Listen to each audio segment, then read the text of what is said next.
안녕하세요. 금나침마입니다.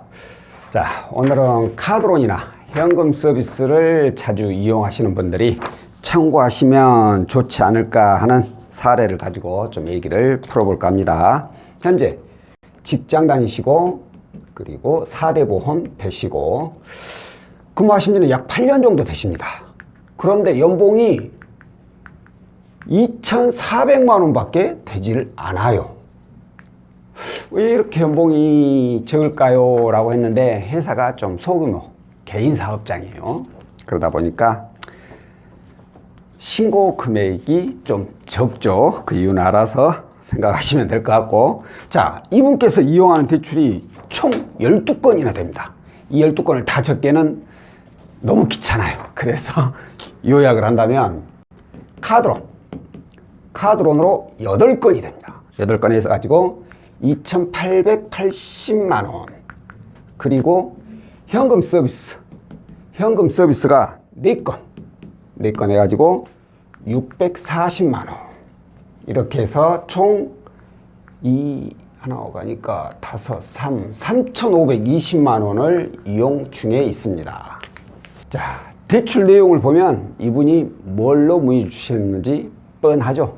바로 채무통합이에요. 채무통합.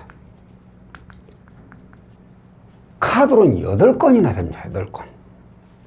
그러면 딱 봐도 상환 금액이 월 납입 금액이 어마어마하겠죠. 거기다가 현금 서비스 4건. 이거 매달 돌려막기 하고 있을 건데 불안하죠. 그래서 이분의 신용 점수를 여쭤봤더니 나이스가 702점에 KCB가 602점. 신용 점수가 낮습니다. 낮아요. 그런데 카드론이나 현금 서비스 돌려막기 하거나 이 내용에 비하면 생각보다 신용 점수가 또 그렇게 낮지는 않아요. 솔직히 이보다 더 낮아도 이상하지 않을 만큼 그렇게 신용 점수가 굉장히 낮게 형성이 돼야 되는 게 정상인데 생각보다 신용 점수가 낮지는 않습니다. 그런데 그런다고 해서 이 채무 통합을 하기에는 아무리 봐도 신용 점수가 너무 낮아요. 그래서 제가 채무자분께 이런 얘기를 했죠. 사실 현재 이용 중인 대출 내용이나 신용 점수를 봤을 때는 제가 봤을 때 채무 통합이 쉽지는 않을 것 같습니다. 그러니까 고객님께서 굳이 원하신다면 뭐 부결이 나더라도 제가 가조를 해드릴 수는 있지만 기대는 하지 않으셔야 될 것 같습니다. 라고 말씀을 드렸어요. 근데 이분께서 현재 월 납입 금액이 너무 과다하다 보니까 부결이 나도 좋으니까 일단 한번 조회라도 받아보고 싶다. 그렇게 해가지고 이분 신용 조회를 해드렸습니다. 가조의 결과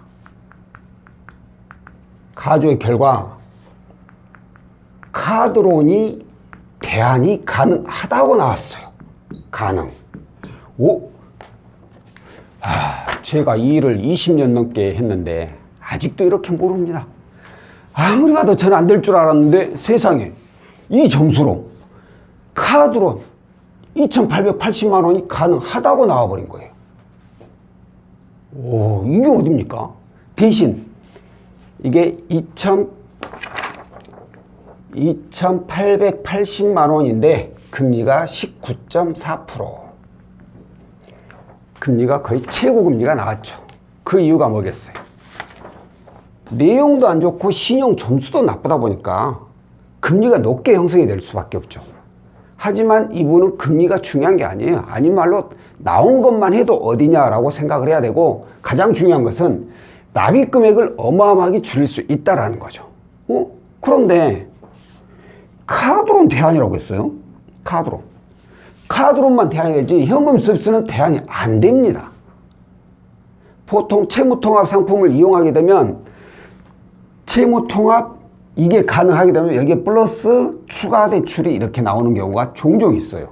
그래서 이 추가 자금을 가지고 상환을 못한 금액들을 상환을 하는데 이분의 경우에는 자격이 솔직히 워낙에 안 좋다 보니까 그냥 단순히 카드론만 대안이 가능하다라고 나와버린 거죠. 자, 그러면 이분은 카드론을 대안해서 월 납입 금액을 많이 줄였어요. 근데 현금 서비스 이거 이대로 끌고 가야 될까요? 절대 아니죠. 현금 서비스 이대로 끌고 가게 되면 카드론 8건 비록 통합을 하긴 했지만 이 신용점수 절대 안 올라가요. 계속해서 또 하락합니다. 왜? 매달 이 4건이라는 신규 대출이 발생되기 때문에 신용점수가 좋아질 수가 없어요. 근데 이분 대출 내역에다가 4대 보험 적용되고 8년 재직에 연봉 2,400만 원. 그러면 여기 대입해 볼 대출 상품이 하나 있죠. 그게 뭐죠? 바로 근로자 햇살론이죠. 근로자 햇살론. 이걸 적용을 해볼 수가 있죠. 그래서 이 근로자 햇살론으로 조회를 했더니 다행히 800만 원까지 가능하다고 나온 거예요. 800만 원. 고민할 게 있겠어요? 바로 이거 받아서 이거 상환해야죠. 이분은 카드론 대안 상품 하나, 그리고 근로자 햇살론 상품 하나. 비록 대출 상품이 2건으로 나눠지긴 했지만 12건을 2건으로 줄인 거죠. 그리고 앞으로 현금 서비스를 이용할 일이 없겠죠. 그러면 어떻게 돼요? 짧게는 제 생각에 3개월이지만 너무 짧고 보통 6개월에서 혹은 1년 정도 여유 있게 1년 정도 지나면 이 신용점수는 어마어마하게 올라가게 되죠.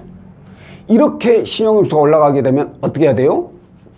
이렇게 높은 고금리를 더 낮은 대출로 대안을 또 해야겠죠.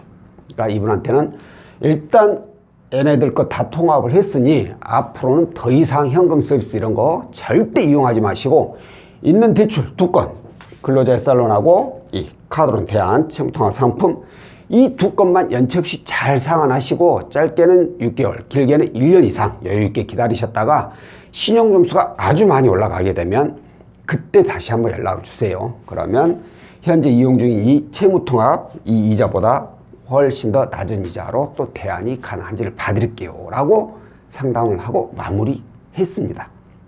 자, 오늘 제가 처음에 말씀드렸죠. 카드론이나 현금 서비스를 자주 이용하시는 분들이 보면 좋은 내용이라고.